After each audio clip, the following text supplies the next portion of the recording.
আইয়ুহাল মুসলিমুন শাহিদা লাহু আরবাআতুন বিখাইরি আদখালাহুল্লাহুল জান্নাহ। যে কোনো মুসলমান ব্যক্তি মারা গেল, তার সম্পর্কে যদি 4 জন লোক যদি ভালো সাক্ষী দেয়, কয়জন লোক?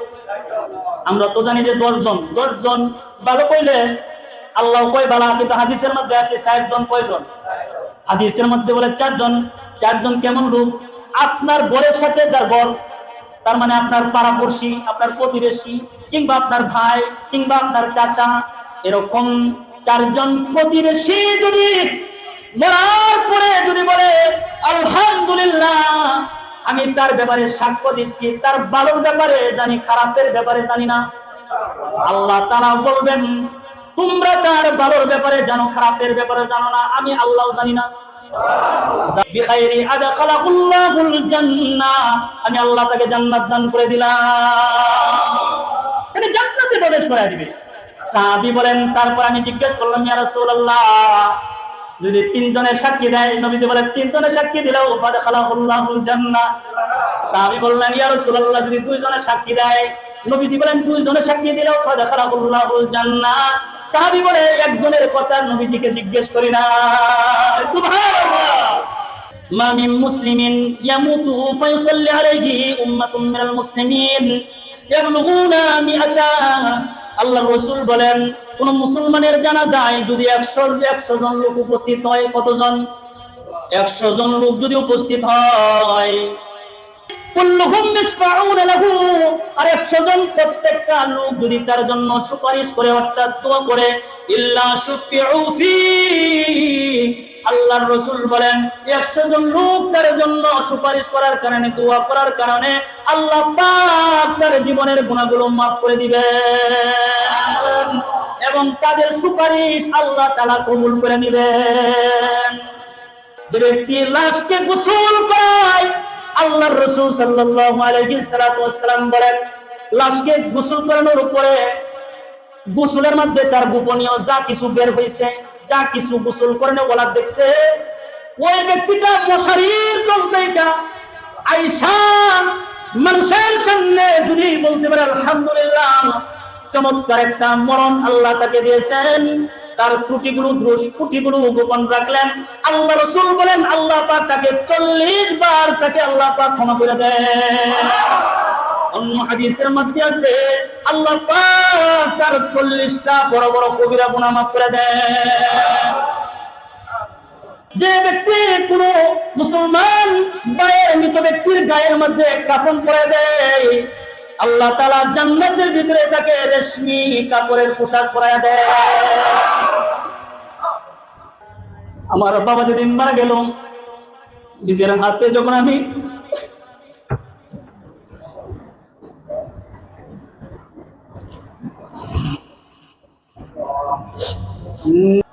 নিজের বাপ যদি মরে যায়, নিজের ভাই বাপকে নিজের হাতে জানাত, নিজের হাতে দাফন দিয়ে, নিজের হাতে একটু গোসল করায়েন। বাবা দুনিয়া থেকে চলে গেছে, কি কষ্ট আর কত কষ্ট নিয়া এই দেহটাকে জ্বালায়া পুরায়া আঙ্গার কইরা আমাদেরকে সুখে রাখার জন্য আমার বাবা পরিশ্রম করছেন। বাবার গোসলটা যদি করাইতে পারেন, বাবার সেই দেহের মধ্যে যখন আপনার হাতটা লাগাইবেন, তখন বুঝতে পারবেন একজন বাবা কত কষ্ট করে তার সন্তানকে বড় করে। একজন বাবার বাপ মরে গেলে তো কোনোদিন গোসল দেন নাই। আব্দুল্লাহ ইবনে উমর একটা চিৎকার দিয়েছেন, চিৎকার দিয়া বলে, ও আমার ভাইরা, আমার সামনে দিয়া কত জানাজা গেছে, আমার সামনে দিয়া কত জানাজা পড়া হয়েছে, আমি জানাজায় শরীক হয়েছি, কিন্তু দাফনে আমি শরীক হই নাই। আল্লাহর কসম, আমি যদি জানতাম, রাসূলের এই হাদিস যদি জানতাম যে 2 কারাত জানাজা এবং দাফনে যদি অংশগ্রহণ করে তাহলে 2 উহুদ পরিমাণ পাহাড়ের সমান সওয়াব, আমি আব্দুল্লাহ ইবনে উমর কোনদিন দাফন কবর না দিয়ে আসতাম না। আল্লাহ রাসূল সাল্লাল্লাহু আলাইহি ওয়াসাল্লাম বলেন, যদি কোনো মুসলমান অপর মুসলমান ভাইয়ের জানাজায় যদি অংশগ্রহণ করে, আল্লাহর রাসূল সাল্লাল্লাহু আলাইহি ওয়াসাল্লাম বলেন, মান শাহিদাল জানাজাতা হাত্তা ইউসাল্লি আলাইহা ফালাহু কিরাতুন, যে ব্যক্তি জানাজার নামাজে, মৃত ভাইয়ের জানাজার নামাজে শরীক হয়, তার জানাজা পড়ে, ফালাহু কিরাতুন, আল্লাহর রাসূল বলেন আল্লাহ পাক ওই বান্দার আমলনামায় এক কেরাত সওয়াব দান করেন। ওমান শাহিদা হাত্তা তুদফানা ফালাহু কিরাতান। তারপর নবীজি বলেন যদি ওই মৃত ভাইয়ের দাফন পর্যন্ত যদি সে অংশগ্রহণ করে, দাফন সম্পন্ন করে কবর পর্যন্ত নিয়ে যায়, কবর পর্যন্ত দিয়া সে বিদায় নাই, আল্লাহ রাসূল বলেন ফালাহু কিরাতান, আল্লাহ পাক তাকে 2 কেরাত সওয়াব দান করবেন। সাহাবীরা বললেন ও আল্লাহর রাসূল ওমাল কিরাতান, 2 কেরাত এটা কি? নবীজি আলাইহিস সালাতু ওয়াস সালাম বলেন ক্বালা মিসলুল জাবালাইনিল আযীমাইন, 2 কেরাত হলো 2টি বড় বড় পাহাড়ের সমান। হাদিসের মধ্যে আসছে নবীজিকে যখন বলা হয়েছে ওমাল কিরাতান 2 কেরাত কি, আল্লাহর নবী উহুদের দিকে তাকাইছেন, পাহাড়ের দিকে তাকায়া আল্লাহ রাসূল সাল্লাল্লাহু আলাইহি সাল্লাম বলেন ও আমার সাহাবীরা, যদি তোমার ভাইয়ের জানাজায় যদি তুমি অংশগ্রহণ করো, জানাজার নামাজ পড়ো, তাহলে আল্লাহ তাআলা 1 উহুদ পরিমাণ সওয়াব তোমার আমলনামায় দান করবে। আর যদি দাফনে যদি শরীক হও, আল্লাহ তাআলা তোমাকে 2 উহুদ পরিমাণ সওয়াব তোমার আমলনামায় দান করবে। আল্লাহর নবীর সাহাবী আব্দুল্লাহ ইবনে উমর তার সামনে যখন সাহাবীরা বলতেছিলেন জানাজার নামাজের ফজিলত আলোচনা করতেছিলেন, বলছিল আমি নবীজির মুখে শুনছি যে ব্যক্তি কোন মুসলমান ভাইয়ের জানাজায় অংশগ্রহণ করে আল্লাহ তাকে 1 কেরাত সওয়াব দান করেন, যে ব্যক্তি দাফনের শরীক হয় তাকে 2 কেরাত সওয়াব দান করেন, তার মানে 2 উহুদ পরিমাণ সওয়াব দান করেন। আব্দুল্লাহ ইবনে উমর একটা চিৎকার দিলেন, চিৎকার দিয়া বলে ও আমার ভাইরা, আমার সামনে দিয়া কত জানাজা গেছে, আমার সামনে দিয়া কত জানাজা পড়া হয়েছে, আমি জানাজায় শরীক হয়েছি কিন্তু দাফনে আমি শরীক হই নাই। আল্লাহর কসম আমি যদি জানতাম, রাসূলের এই হাদিস যদি জানতাম যে 2 কেরাত জানাজা এবং দাফনে যদি অংশগ্রহণ করে তাহলে 2 উহুদ পরিমাণ পাহাড়ের সমান সওয়াব, আমি আব্দুল্লাহ ইবনে উমর কোনদিন দাফন কবর না দিয়ে আসতাম না। আব্দুল্লাহ ইবনে উমরের চোখ দিয়া পানিগুলো ঝর্ণার মতো পড়তেছে। আব্দুল্লাহ ইবনে উমর কাঁদে, সাহাবী বলে কান্দো না, কান্দো না ভাই, কান্দো না, তোমার জন্য নবীজির আরেকটা হাদিস তোমারে জানাই দিলাম, আমরা এতদিন পর্যন্ত জানাজার নামাজ পড়া আর দাফন কইরা যে সওয়াব পাইছি, তুমি আফসোস কইরা আমাদের সারাটা জিন্দেগীর কাফন আর দাফনের সওয়াব তুমি নিয়ে গেছো গা। আমরা তো জানাজা কইরা যে নেকি পাইলাম, দাফন কইরা যে নেকি পাইলাম, তুমি ইবাদতের একটা লোভ আশা, তুমি আকাঙ্ক্ষা ছাড়া নাই, লোভ লাগছিল। আমি যদি নবীজির হাদিস জানতাম আমি আমল করতাম, এই লোভের কারণে আল্লাহ পাক তোমাকে জানাজা দাফন না কইরাও তোমার আমলনামায় সওয়াব দান করেছে। একজন ভাই মারা গেলে তার জানাজায় আপনি শরীক হইবেন, আপনি তার কাছে যাইবেন।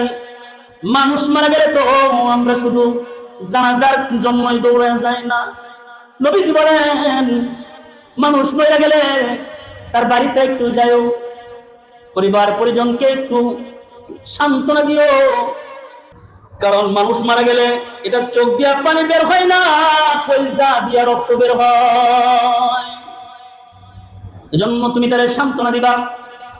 আল্লাহ নবী বলেন তার বাড়িতে তুমি যাও, তার তুমি সান্ত্বনা দাও, কারণ একজন মুসলমান আর এক মুসলমানের হক হইল তার বাইরে বিদায় করে দেওয়া, শেষ বিদায় দেওয়া, তার মানে শেষ বিদায়ের কিছু কাজ আছে আমরা এটা জানি না। শেষ বিদায়ের কাম হইল আপনি তার বাড়িতে গেলেন, দেখেন লাশটা হয়তো বারান্দায় কিংবা উঠানে পড়ে আছে, আপনি দ্রুত তার দাফনের ব্যবস্থা করলেন, বাজারে চলে গেলেন তার জন্য কাফনের কাপড় আনার জন্য, আরেকজন চলে গেলেন তার জন্য গোসলের রেডি করার জন্য, বড়ি পাতার আনার জন্য, আরেকজন চলে গেলেন গরম পানি আগুন দিয়া তার জন্য বসে দিলেন, আরেকজন গেলেন তার জন্য বাঁশ কাইটা দিলেন, আরেকজন দৌড়ে গেলেন কবরটা কইরা দিলেন। এইভাবে তাকে আপনি সহযোগিতা করলেন। আল্লাহর রাসূল সাল্লাল্লাহু আলাইহি ওয়াসাল্লাম বলেন, যে ব্যক্তি তার মুসলমান মৃত ভাইয়ের জন্য কবর খনন করে, দুনিয়াতে কোন গরিব মানুষকে একটি ঘর বানায়া দিলে যে সওয়াব হয়, ওই সওয়াব কিয়ামত পর্যন্ত ওই বান্দার আমলনামায় লিখতে থাকে। আমরা তো কবর খনন করি ভাড়াটিয়া নিয়ে, কারণ কবর খনন করার এলাকায় খালি লোক আছে, আর কেউ নাই, গেলে তা করে রাখবে। তুমি কি করো?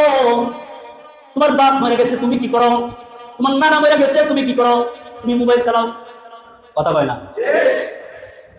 তুমি তো একটু অংশগ্রহণ করতে পারো। এজন্য আপনি কবর খনন করলেন, আপনি আপনার মুসলমান মৃত ভাইয়ের জন্য একটা ঘর বানাইলেন। আল্লাহ পাক কিয়ামত পর্যন্ত গরিব অসহায়কে ঘর বানায়া দিলে যে সওয়াব হয়, কিয়ামত পর্যন্ত ওই নেকি লিখতেই থাকে। আপনার ভাইকে আপনি একটু আদর যত্ন কইরা আপনি তার একটু কাফন পরায়া দিলেন। যারা কাফন পরাইতে জানেন না, নিজের আত্মীয় মরে গেলে কাফন পরানোর ট্রেনিং দিবেন, জিজ্ঞেস করবেন কাফন কেমনে পরাইতে হয়। এখন কাফন পরানোর জন্য মানুষের ইচ্ছা আলাদা, যে গোসল দেয় সেই কাফন পরা, কথা বলেন। নিজে তো কিছু শিখেন নাই, শিখার চেষ্টাও করেন নাই।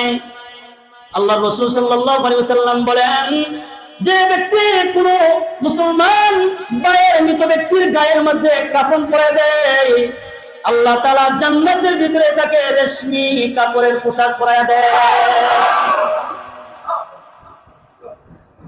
সওয়াব আছে না নাই? এটা শুধু কারা করব? যারা শুধু গোসল করা তারাই, নাকি আমাদেরও শিখা লাগবো? আমাদের সমাজে মনে করেন আমাদের সভাপতি সাহেব যেখানে মানুষ মারা যায়, হয়তো তিনার বাড়িতে আসে কিংবা তার কাছে ফোন দেয়, ফোন দিয়ে বলে, মোল্লা সাহেব আমার অমুক মারা গেছে, আপনার একটু গোসল করায় দেওয়া লাগবো, কথা বলেন না। মোল্লা সাহেবের ঠেকা লাগছে নাকি আপনার বাপের গোসল করাইতো? আপনার ছেলের গোসল করে নাকি আনসার মোল্লা সাহেবের ঠেকা লাগছে, কথা বলেন না। কিন্তু এতে ফজিলত আছে, বান্দা জানে। এজন্য বান্দা কুফরি কিছু নেয় না, টাকার বিনিময় করে না। আল্লাহ যদি রাজি হয়ে যায়, যে ব্যক্তি লাশকে গোসল করায়, আল্লাহর রাসূল সাল্লাল্লাহু আলাইহি ওয়াসাল্লাম বলেন, লাশকে গোসল করানোর উপরে গোসলের মধ্যে তার গোপনীয় যা কিছু বের হয়েছে, যা কিছু গোসল করানো ওলা দেখছে, ওই ব্যক্তিটা মশারির তল থেকে আয়েশা মানুষের সামনে যদি বলতে পারে আলহামদুলিল্লাহ, চমৎকার একটা মরণ আল্লাহ তাকে দিয়েছেন, তার ত্রুটিগুলো দোষ ত্রুটিগুলো গোপন রাখলেন, আল্লাহ রাসূল বলেন আল্লাহ পাক তাকে 40 বার তাকে আল্লাহ পাক ক্ষমা করে দেন। অন্য হাদিসের মধ্যে আছে আল্লাহ পাক তার 40টা বড় বড় কবিরা গুনাহ মাফ করে দেন। নিজের বাপ যদি মরে যায়, নিজের ভাই বাপকে নিজের হাতে জানাত, নিজের হাতে দাফন দিয়ে, নিজের হাতে একটু গোসল করায়েন। বাবা দুনিয়া থেকে চলে গেছে, কি কষ্ট আর কত কষ্ট নিয়া এই দেহটাকে জ্বালায়া পুরায়া আঙ্গার কইরা আমাদেরকে সুখে রাখার জন্য আমার বাবা পরিশ্রম করছেন।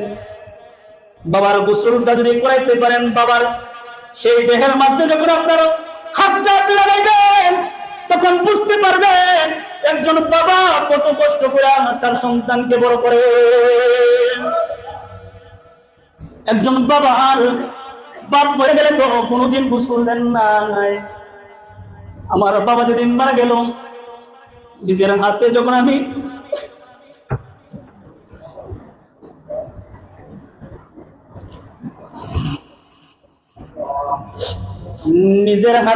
আমি বাবার বুকের উপরে আমি আমার হাতটা রাখছি,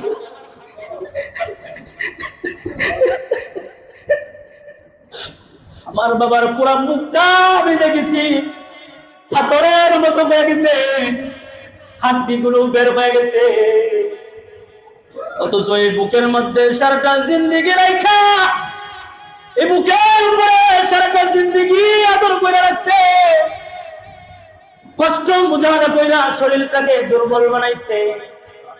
আপনি যদি বাবার দেহের ভিতরে যদি আপনি হাতটা লাগাইতেন, তাহলে জিন্দেগিতে কোনোদিন কোন সন্তান তার বাবা মার অবাধ্য হইতো না। নিজের চোখে দেখছি, নিজের চোখে দেখছি।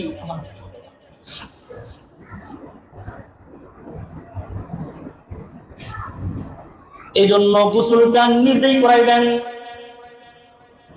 নিজে পদ্ধতি জানেন না, ইমাম সাহেব ডাক দিয়ে নিবেন, বলবেন হুজুর আমি আমার বাবার গোসল করাবো, আপনি আমাকে একটু কিভাবে সুন্নত তরিকায় গোসল করানো যায় আপনি আমাকে একটু শিখান। অনেকে বলে হুজুর যাইতে পারি না, ডর লাগে, ঠিক না? ডর করে, বাপেরে দেখলেও ডর লাগে না। কি বেটা এই বুকের উপরে কত না থাকছস, এই বাপের কুলের মধ্যে কত না উঠছস, প্রতিদিন না তোর লাগে মজা নিচ্ছে, এই বাপের দিকে ডরাস।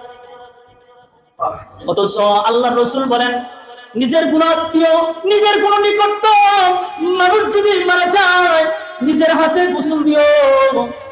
যে ব্যক্তি কোন মাইয়িতকে গোসল করায় তার অন্তরের ভিতরে মৃত্যুর কথা অনেকদিন পর্যন্ত স্মরণ থাকে।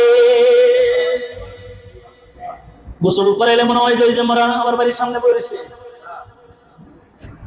মানে অনেকে বলে আর কি, ঠিক না? এই জন্য আপনি তাকে গোসল করাইবেন। তারপরে দেখেন নবীজি বলেন দুনিয়াতে একটু ভালো ব্যবহার করেন, জবানটা একটু ভালো রাখেন, একটু ভালো কথা কইেন। দেখেন নবীজি কি বলেন, নবীজি বলেন বুখারী 1368 নম্বর হাদিস, আল্লাহ রাসূল সাল্লাল্লাহু আলাইহি ওয়াসাল্লাম বলেন মা মিন মুসলিমিন ইয়ামুতু ফায়ুসাল্লি আলাইহি উম্মাতুন মিনাল মুসলিমিন ইয়াবলুগুনা মিআতা। আল্লাহ রাসূল বলেন কোন মুসলমানের জানাজায় যদি 100 জন লোক উপস্থিত হয়, কতজন? 100 জন লোক যদি উপস্থিত হয়, কুল্লুহুম ইয়াশফাউনা লাহু, আর 100 জন প্রত্যেকটা লোক যদি তার জন্য সুপারিশ করে অর্থাৎ দোয়া করে, ইল্লা শুফিউ ফি, আল্লাহর রাসূল বলেন 100 জন লোক তার জন্য সুপারিশ করার কারণে, দোয়া করার কারণে আল্লাহ পাক তার জীবনের গুনাহগুলো maaf করে দিবেন এবং তাদের সুপারিশ আল্লাহ তাআলা কবুল করে নেবেন। এই জন্য একজন মানুষ মারা গেছে, 100 জন লোক তার জানাজায় আইছে, 100 জন লোকই যদি আলহামদুলিল্লাহ বলে ফালাই যদি বলে আলহামদুলিল্লাহ, লোকটা বালা দোয়া করছে, সুপারিশ করছে, আল্লাহ মাফ করে দাও, হাদিস বলে আল্লাহ পাক সাথে সাথে আল্লাহ তাআলা তাকে ক্ষমা করে দেন। তারপরে আল্লাহর রাসূল সাল্লাল্লাহু আলাইহি ওয়াসাল্লাম বলেন আইয়ুহাল মুসলিমুন শাহিদা লাহু আরবাআতুন বিখাইরি আদখালাহুল্লাহুল জান্নাহ। যে কোনো মুসলমান ব্যক্তি মারা গেল, তার সম্পর্কে যদি 4 জন লোক যদি ভালো সাক্ষী দেয়, কয়জন লোক? আমরা তো জানি যে 10 জন। 10 জন ভালো কইলে আল্লাহ কয় বালা, কিন্তু হাদিসের মধ্যে আছে 4 জন। কয়জন? হাদিসের মধ্যে বলে 4 জন। 4 জন কেমন লোক? আপনার বরের সাথে যার বর, তার মানে আপনার পাড়াপড়শি, আপনার প্রতিবেশী, কিংবা আপনার ভাই, কিংবা আপনার চাচা, এরকম 4 জন প্রতিবেশী যদি মরার পরে যদি বলে আলহামদুলিল্লাহ, আমি তার ব্যাপারে সাক্ষ্য দিচ্ছি, তার ভালোর ব্যাপারে জানি, খারাপের ব্যাপারে জানি না, আল্লাহ তাআলা বলবেন তোমরা তার ভালোর ব্যাপারে জানো, খারাপের ব্যাপারে জানো না, আমি আল্লাহ জানি না। যাও, আমি আল্লাহ তাআলা এখনই বলতেছি বিখাইরি আদখালাহুল্লাহুল জান্নাহ, আমি আল্লাহ তাকে জান্নাত দান করে দিলাম, মানে জান্নাতে প্রবেশ করায় দিবে। সাহাবী বলেন তারপর আমি জিজ্ঞেস করলাম ইয়া রাসূলুল্লাহ, যদি 3 জনের সাক্ষী দেয়, নবীজি বলেন 3 জনের সাক্ষী দিলেও ফাদখালাহুল্লাহুল জান্নাহ। সাহাবী বললেন ইয়া রাসূলুল্লাহ, যদি 2 জনের সাক্ষী দেয়, নবীজি বলেন 2 জনের সাক্ষী দিলেও ফাদখালাহুল্লাহুল জান্নাহ। সাহাবী বলে 1 জনের কথা নবীজিকে জিজ্ঞেস করি না। সুবহানাল্লাহ। মানুষ মারা গেলে আপনার জন্য, আপনি তার জন্য দোয়া করবেন, আপনি তার জন্য ক্ষমা ভিক্ষা চাইবেন, অথচ আমরা জানাজার মাঠে লোকটা কেমন ছিল রে, বালা আছেন নাকি? আচ্ছা, ওই দিন যদি কোনো সুর মারা যা, ওই দিনকে যদি বলে এই লোকটা কেমন আছেন, আচ্ছা মারা গেছে সুর, মানুষে কইব যে সুর মারা গেছে, কি কইব? মানুষটা বালাই আছেন, বলার কথা বলেন না, ঠিক না বেঠিক? এইভাবে নয়, এইভাবে জিজ্ঞেস করা নয়। আল্লাহর রাসূল বলেন যে সন্তুষ্ট চিত্তে বলবে আলহামদুলিল্লাহ, আমি তার নেকের ব্যাপারে জানি, আমি তার ইবাদতের ব্যাপারে জানি, আমি তার আমলের ব্যাপারে জানি, আমি তার ভালো আখলাকের ব্যাপারে জানি, আমি তার গুনার ব্যাপারে জানি না, গুনাহ জানি না, গুনাহ জানি। আল্লাহ বলেন ফাদখালাহুল্লাহুল জান্নাহ, যা জান্নাতে চলে যা, যা জান্নাতে চলে যা। সুবহানাল্লাহ। আল্লাহ পাক আমাদেরকে আমল করবার তৌফিক দান করে।